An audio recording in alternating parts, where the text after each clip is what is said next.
ಉತ್ತರ ಭಾರತದಲ್ಲಿ ಮರಣ ಮಳೆ ಸುರಿತಾ ಇದೆ. ಮೇಘ ಸ್ಫೋಟಕ್ಕೆ ಹಿಮಾಚಲ ಪ್ರದೇಶ ನಲುಗು ಹೋಗಿದೆ. ರೌದ್ರ ರೂಪ ತಾಳಿರೋ ನದಿಗಳು ಯಮನಂತೆ ನುಗ್ತಾ ಇದ್ದಾವೆ. ಸಿಕ್ಕದನ್ನೆಲ್ಲ ಕೊಚ್ಚಿಕೊಂಡು ಹರಿತಾ ಇದೆ. ಡೆಡ್ಲಿ ಪ್ರವಾಹದಲ್ಲಿ ಜನರ ಬದುಕೆ ಕೊಚ್ಚಿ ಹೋಗ್ತಾ ಇದೆ.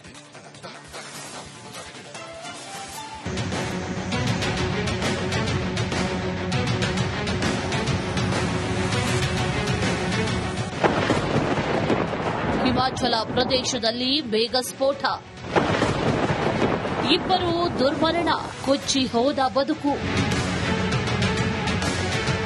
ಕುಸಿದ ಬೆಟ್ಟ, ಬಾಯ್ಬಿಟ್ಟ ಭೂಮಿ, ಗುಡ್ಡದಿಂದ ಕೊಚ್ಚಿ ಬಂದ ಬಂಡೆಗಲ್ಲುಗಳ ರಾಶಿ, ಕೆಸರಿನಲ್ಲಿ ಹುದುಗಿ ಹೋಗಿರುವ ವಾಹನಗಳು, ಛಿದ್ರಗೊಂಡಿರುವ ಜೆಸಿಬಿ, ಇದರ ನಡುವೆ ರಭಸವಾಗಿ ಹರಿಯುತ್ತಿರುವ ನದಿ. ಈ ಡೆಡ್ಲಿ ಪ್ರವಾಹದ ದೃಶ್ಯ ಹಿಮಾಚಲ ಪ್ರದೇಶದ ಧರ್ಮಶಾಲಾ ಬಳಿ ಇರೋ ಸೈನ್ಸ್ ಕಣಿವೆಯದ್ದು. ದೇಶಾದ್ಯಂತ ಮಾನ್ಸೂನ್ ಮಳೆ ಅಬ್ಬರಿಸಿ ಬೊಬ್ಬಿರಿತಾ ಇದೆ. ಹಿಮಾಚಲ ಪ್ರದೇಶದಲ್ಲಿ ಮಳೆರಾಯ ದೊಡ್ಡ ಅನಾಹುತವನ್ನೇ ಸೃಷ್ಟಿಸಿದ್ದಾನೆ. ಮೇಘ ಸ್ಫೋಟದಿಂದ ಪಾರ್ವತಿ ನದಿ ದಿಢೀರಂತ ಉಕ್ಕಿ ಹರಿದಿದೆ. ಕುಲುವಿನ ಸೈನ್ಸ್ ಕಣಿವೆಯ ಬೆಟ್ಟ ಗುಡ್ಡ ಕುಸಿದು ರಾಶಿ ಕಲ್ಲುಗಳು ಯಮನಂತೆ ಕೊಚ್ಚಿಕೊಂಡು ಬಂದಿವೆ. ಗುಡ್ಡದ ಕೆಳಗೆ ಇದ್ದ ವಿದ್ಯುತ್ ಘಟಕದ ಇಬ್ಬರು ಕಾರ್ಮಿಕರು ದುರ್ಮರಣಕ್ಕೀಡಾಗಿದ್ದಾರೆ. 20ಕ್ಕೂ ಹೆಚ್ಚು ಕಾರ್ಮಿಕರು ನೀರಿನಲ್ಲಿ ಕೊಚ್ಚಿ ಹೋಗಿದ್ದಾರೆ. यहाँ सबसे पहले यहाँ ऊपर रूपीरला एक वाटरफॉल है, वहाँ पे एक लास्ट घर था, वहाँ से पीछे अपना बादल फटा, फिर बादल के साथ साथ ऊपर 3 आदमी और प्लस 4 घर वो अपना सीधे चले गए, बह गए. और उसके बाद पानी का प्रेशर इतना है, ये आपका 1 मेगावाट का प्रोजेक्ट था, ये पूरा अपना डूब चुका है, खत्म हो चुका है. और इधर से ये एनएचपीसी का प्रोजेक्ट है, ये पावर हाउस इनका टोटल बंद है, शट हो चुका है. ಇಲ್ಲಿ ನೋಡಿ, ಅದ್ಯಾವ ರೇಂಜ್ಗೆ ಅಗ್ನಿಶಾಮಕ ದಳ ವಾಹನ ಕೆಸರಿನಲ್ಲಿ ಹುದುಗಿ ಹೋಗಿದೆ ಅಂತ. ಇದರ ಪಕ್ಕದಲ್ಲೇ ಇರುವ ವಿದ್ಯುತ್ ಘಟಕದ ಕಟ್ಟಡ ಕೂಡ ಸಂಪೂರ್ಣ ಛಿದ್ರಗೊಂಡಿದೆ. बकरी को नजर मारता दरिया बढ़ गया, उस टाइम पूरा भर के चला था, पत्थर गिट्टा सब. तो यहाँ मैंने आवाज सुनी तो गाड़ी में 2 ड्राइवर बैठे थे, उनको आवाज लगाई. मैंने कहा भाई बाहर निकलो, दरिया में पानी बढ़ गया. बोले निकलना कहाँ से? मैंने ऊपर चलो. फिर यहाँ हाथ पकड़ा मैंने, एन से निकले बेचारे, जोके लगे उनको. ರಸ್ತೆ ಕಾಮಗಾರಿ ಮಾಡುತ್ತಿದ್ದ ವೇಳೆ ಭಾರೀ ಪ್ರವಾಹ ಉಂಟಾಗಿ ರಸ್ತೆಗೆ ಗುಡ್ಡ ಜರಿದು ಬಂದಿದೆ. ರಾಶಿ ಕಲ್ಲುಗಳು ಜೆಸಿಬಿ ಮೇಲೆ ಬಿದ್ದು ಒಂದೊಂದು ಭಾಗ ಒಂದೊಂದು ಕಡೆ ಹಾರಿ ಬಿದ್ದಿವೆ. ರಸ್ತೆ ಕಾಮಗಾರಿಗೆ ಬಳಸುತ್ತಿದ್ದ ಟ್ಯಾಂಕರ್, ಹಿಟಾಚಿ ಕೂಡ ಪ್ರವಾಹದಲ್ಲಿ ಕೊಚ್ಚಿ ಹೋಗಿವೆ. ಸ್ಥಳಕ್ಕೆ ಎನ್ಡಿಆರ್ಎಫ್, ಎಸ್ಡಿಆರ್ಎಫ್ ಧಾವಿಸಿದ್ದು ಕಣ್ಮರೆ ಆಗಿದ್ದ ಕಾರ್ಮಿಕರ ಮೃತದೇಹವನ್ನ ಹೊರತೆಗೆದಿದ್ದಾರೆ. देखिए, मेरा ये मानना है कि 15 से 20 लोग बह गए हैं. उसका कारण ये है कि ये जो मेरा घर है उससे 1 किलोमीटर भी ये जगह नहीं है और ये हमारा गांव है. तो यहाँ से जब पहली सूचना आई थी गांव वालों की, तो उन्होंने मुझे फोन करके बताया था कि भाई साहब 15 से 20 लोग बह गए, बहुत ज्यादा पानी आया है. और आंकड़ा वही है.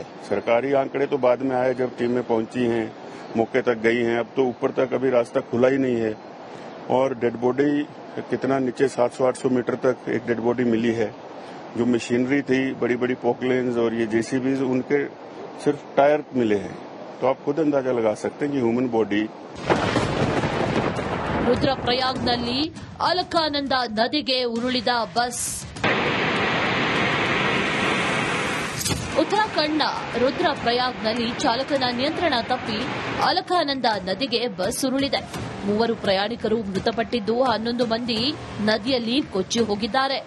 ಬಸ್ನಲ್ಲಿದ್ದ 20 ಪ್ರಯಾಣಿಕರ ಪೈಕಿ 7 ಜನರನ್ನ ರಕ್ಷಿಸಿದ್ದು, ನಾಪತ್ತೆಯಾದವರಿಗಾಗಿ ಶೋಧ ಕಾರ್ಯ ಮುಂದುವರೆದಿದೆ. ಜಮ್ಮು ಕಾಶ್ಮೀರದಲ್ಲೂ ಮಳೆ ಅಬ್ಬರ ಜೋರಾಗಿದೆ. ರಜೌರಿಯಲ್ಲಿ ಭಾರೀ ಮಳೆಗೆ ಕಾರುಗಳು ಕೊಚ್ಚಿ ಹೋಗಿವೆ. Bureau report, republic Kannada. ಉತ್ತರ ಭಾರತದಲ್ಲಿ ಮರಣ ಮಳೆ ಸುರಿತಾ ಇದೆ. ಮೇಘ ಸ್ಫೋಟಕ್ಕೆ ಹಿಮಾಚಲ ಪ್ರದೇಶ ನಲುಗು ಹೋಗಿದೆ. ರೌದ್ರ ರೂಪ ತಾಳಿರೋ ನದಿಗಳು ಯಮನಂತೆ ನುಗ್ತಾ ಇದ್ದಾವೆ. ಸಿಕ್ಕದನ್ನೆಲ್ಲ ಕೊಚ್ಚಿಕೊಂಡು ಹರಿತಾ ಇದೆ. ಡೆಡ್ಲಿ ಪ್ರವಾಹದಲ್ಲಿ ಜನರ ಬದುಕೆ ಕೊಚ್ಚಿ ಹೋಗ್ತಾ ಇದೆ.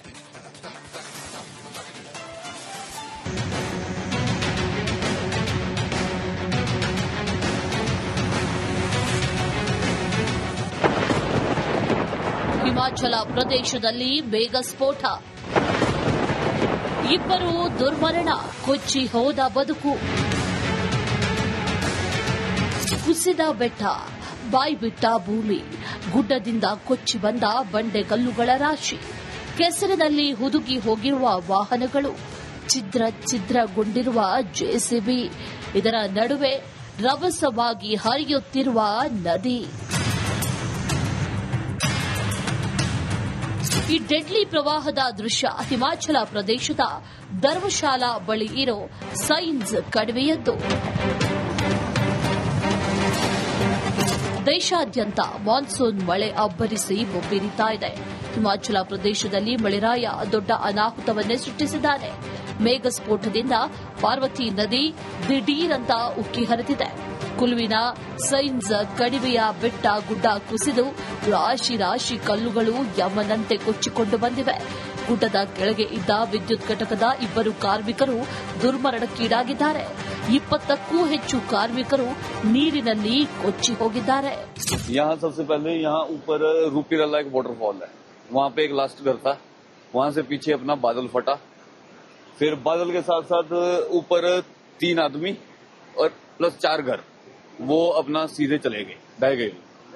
और उसके बाद पानी का प्रेशर इतना आया, ये आपका 1 मेगावाट का प्रोजेक्ट था, ये पूरा अपना डूब चुका है, खत्म हो चुका है। और इधर से ये एनएचपीसी का प्रोजेक्ट, ये पावर हाउस इनका टोटल बंद है, शट हो चुका है। ಇಲ್ಲಿ ನೋಡಿ, ಅದ್ಯಾವ ರೇಂಜ್ಗೆ ಅಗ್ನಿಶಾಮಕ ದಳ ವಾಹನ ಕೆಸರಿನಲ್ಲಿ ಹುದುಗಿ ಹೋಗಿದೆ ಅಂತ. ಇದರ ಪಕ್ಕದಲ್ಲೇ ಇರುವ ವಿದ್ಯುತ್ ಘಟಕದ ಕಟ್ಟಡ ಕೂಡ ಸಂಪೂರ್ಣ ಛಿದ್ರಗೊಂಡಿದೆ. बकरी को नजर मारता दरिया बढ़ गया, बस उस टाइम पूरा भर के चला था, पत्थर गिट्टा सब। तो यहाँ मैंने आवाज सुनी तो गाड़ी में 2 ड्राइवर बैठे थे, उनको आवाज लगाई, मैंने कहा भाई बाहर निकलो, दरिया में पानी बढ़ गया। बोले निकलना कहाँ से, मैंने ऊपर चलो। फिर यहाँ हाथ पकड़ा मैंने, एन से निकले बेचारे, जोके लगे उनको। ರಸ್ತೆ ಕಾಮಗಾರಿ ಮಾಡುತ್ತಿದ್ದ ವೇಳೆ ಭಾರೀ ಪ್ರವಾಹ ಉಂಟಾಗಿ ರಸ್ತೆಗೆ ಗುಡ್ಡ ಜರಿದು ಬಂದಿದೆ. ರಾಶಿ ಕಲ್ಲುಗಳು ಜೆಸಿಬಿ ಮೇಲೆ ಬಿದ್ದು ಒಂದೊಂದು ಭಾಗ ಒಂದೊಂದು ಕಡೆ ಹಾರಿ ಬಿದ್ದಿವೆ. ರಸ್ತೆ ಕಾಮಗಾರಿಗೆ ಬಳಸುತ್ತಿದ್ದ ಟ್ಯಾಂಕರ್, ಹಿಟಾಚಿ ಕೂಡ ಪ್ರವಾಹದಲ್ಲಿ ಕೊಚ್ಚಿ ಹೋಗಿವೆ. ಸ್ಥಳಕ್ಕೆ ಎನ್ಡಿಆರ್ಎಫ್, ಎಸ್ಡಿಆರ್ಎಫ್ ಧಾವಿಸಿದ್ದು ಕಣ್ಮರೆ ಆಗಿದ್ದ ಕಾರ್ಮಿಕರ ಮೃತದೇಹವನ್ನ ಹೊರತೆಗೆದಿದ್ದಾರೆ. देखिए, मेरा ये मानना है कि 15 से 20 लोग बह गए हैं। उसका कारण ये है कि ये जो मेरा घर है उससे 1 किलोमीटर भी ये जगह नहीं है और ये हमारा गांव है। तो यहाँ से जब पहली सूचना आई थी गांव वालों की, तो उन्होंने मुझे फोन करके बताया था कि भाई साहब 15 से 20 लोग बह गए, बहुत ज्यादा पानी आया है। और आंकड़ा वही है, सरकारी आंकड़े तो बाद में आए जब टीमें पहुंची हैं, मौके तक गई हैं। अब तो ऊपर तक अभी रास्ता खुला ही नहीं है और डेड बॉडी कितना नीचे 700-800 मीटर तक एक डेड बॉडी मिली है। जो मशीनरी थी, बड़ी बड़ी पोकलेन्स और ये जेसीबीज, उनके सिर्फ टायर मिले हैं। तो आप खुद अंदाजा लगा सकते हैं कि ह्यूमन बॉडी। ರುದ್ರಪ್ರಯಾಗ್ನಲ್ಲಿ ಅಲಕಾನಂದ ನದಿಗೆ ಉರುಳಿದ ಬಸ್. ಉತ್ತರಾಖಂಡ್ನ ರುದ್ರಪ್ರಯಾಗ್ನಲ್ಲಿ ಚಾಲಕನ ನಿಯಂತ್ರಣ ತಪ್ಪಿ ಅಲಕಾನಂದ ನದಿಗೆ ಬಸ್ ಉರುಳಿದೆ. 3 ಪ್ರಯಾಣಿಕರು ಮೃತಪಟ್ಟಿದ್ದು 11 ಮಂದಿ ನದಿಯಲ್ಲಿ ಕೊಚ್ಚಿ ಹೋಗಿದ್ದಾರೆ. ಬಸ್ನಲ್ಲಿದ್ದ 20 ಪ್ರಯಾಣಿಕರ ಪೈಕಿ 7 ಜನರನ್ನ ರಕ್ಷಿಸಿದ್ದು, ನಾಪತ್ತೆಯಾದವರಿಗಾಗಿ ಶೋಧ ಕಾರ್ಯ ಮುಂದುವರೆದಿದೆ. ಜಮ್ಮು ಕಾಶ್ಮೀರದಲ್ಲೂ ಮಳೆ ಅಬ್ಬರ ಜೋರಾಗಿದೆ. ರಜೌರಿಯಲ್ಲಿ ಭಾರೀ ಮಳೆಗೆ ಕಾರುಗಳು ಕೊಚ್ಚಿ ಹೋಗಿವೆ. Bureau report, republic Kannada.